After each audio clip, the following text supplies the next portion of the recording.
गोपालपुर के एक छोटे से गांव में रमेश अपने बीवी और बेटे के साथ रहता है। रमेश ज्यादा पढ़ा लिखा नहीं था, जिसके कारण उसके पास कोई अच्छी सी नौकरी नहीं है। परिवार का पेट पालने के लिए रमेश रिक्शा चलाया करता था। रमेश काफी गरीब था और उसका एक ही सपना था कि वो अपने बेटे को पढ़ा लिखा कर एक अच्छे मुकाम पर पहुंचा सके। एक दिन रमेश अपने कमरे में सो रहा होता है। तभी उसे कुछ हलचल की आवाज आती है। उसकी नींद खुल जाती है और वह देखता है कि उसका बेटा सोहन उसके पैंट की जेब में कुछ ढूंढ रहा होता है। रमेश फौरन उठकर सोहन पर चिल्लाकर पूछता है, रमेश क्या कर रहा है तू? अपने पिता की आवाज सुनकर सोहन डर जाता है और कहता है, सोहन पापा वो मैं। सोहन अपनी आंखें नीचे कर लेता है। रमेश तू चोरी कर रहा था। अपने पापा को चिल्लाता देख सोहन रोने लगता है।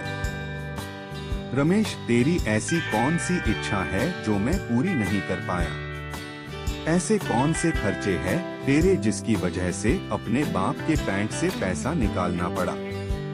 मैं सुबह से शाम तक सिर्फ इसलिए मेहनत करता हूँ कि तुझे किसी अच्छे मकाम पर पहुँचा सकूं, और तू चोरी सीख रहा है।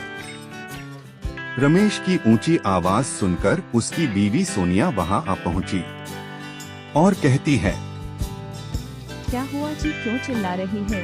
रमेश पूछ इस नालायक से ये बताएगा। सोनिया क्या हुआ सोहन, और तू रो क्यों रहा है? सोहन कुछ नहीं कहता, बस सिर नीचे किए रोता है। ये अपने बाप की जेब साफ कर रहा था। नहीं जी, ऐसा नहीं हो सकता। अरे आपको कुछ गलतफहमी हुई। तो पूछ इससे क्या कर रहा था, और अगर पैसों की जरूरत थी तो मांग लेता। लड़का इतना बड़ा हो गया है कि मांगने में शर्म आती है। क्या कर रहा था बेटा? तो सोहन कुछ ना बोला। देखा मुंह नहीं खुल रहा है, इसका रंगे हाथों पकड़ा गया है न। ऐसा क्यों किया बेटा? तुझे कुछ चाहिए? एक और प्यार से पूछो, आरती उतारो इसकी। ये कहकर रमेश वहां से चला जाता है और सोनिया सोहन से कहती है, बेटा क्यों चाहिए थे पैसे? मैं अभी नहीं बता सकता माँ। अरे अपनी माँ से क्या छुपाना, मैं हूँ न, मैं पैसे दे दूंगी तुझे। नहीं माँ, इस काम के लिए मैं आपसे या पापा से पैसे नहीं लेना चाहता। ऐसा क्या काम है? मैं अभी नहीं बता सकता माँ। यह कहने के बाद सोहन वहाँ से चला जाता है। उसे रोकने के लिए उसकी माँ उसे आवाज लगाती है, पर सोहन नहीं रुकता।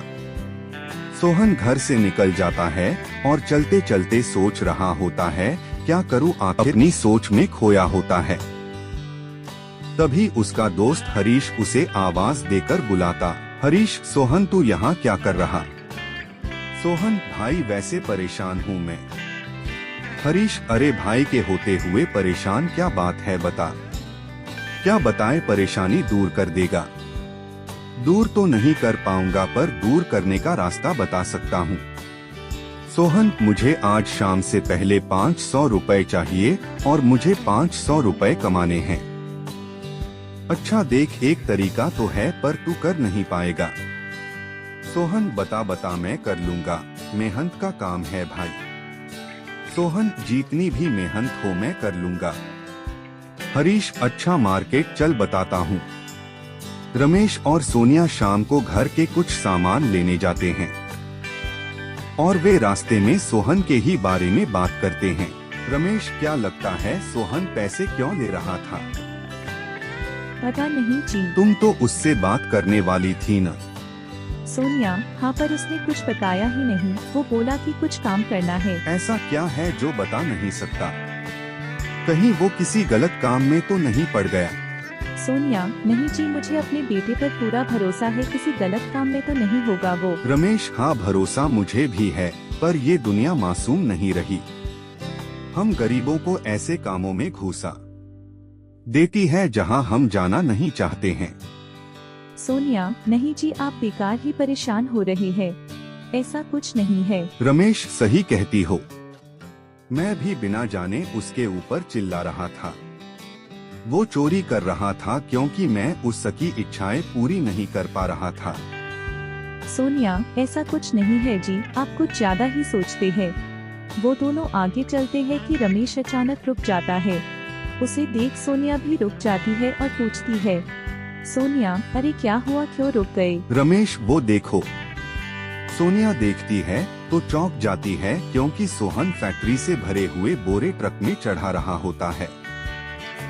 ये देखकर रमेश रोने लगता है और वह वहां से चले जाता है। सोनिया भी उसके पीछे चली जाती है। रमेश, ये लड़का अभी तक आया क्यों नहीं? सोनिया, आता ही होगा अभी, परेशान न हो। रमेश, अरे कैसे परेशान न हो। वो ये सब बातें कर रहे होते हैं, तभी सोहन वहां आ जाता है और जोर से कहता है, हैप्पी बर्थडे माँ और पापा। सोहन की आवाज सुनकर रमेश और सोनिया चौंक जाते हैं। सोहन के हाथ में एक केक होता है और वह कहता है, सोहन, याद है मैंने आपसे पूछा था कि आपका जन्मदिन कब है? तो आपने कहा था कि हमारा जन्मदिन 1 सितंबर को आता है और आज 1 सितंबर है। और मैंने आपको वादा किया था कि मैं आपका जन्मदिन मनाऊंगा। ये सुनकर रमेश सोहन को गले से लगा लेता है।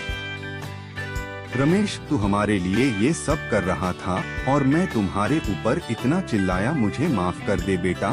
सोहन, अरे पापा, ऐसा कुछ मत कहिए, चलिए केक काटते हैं।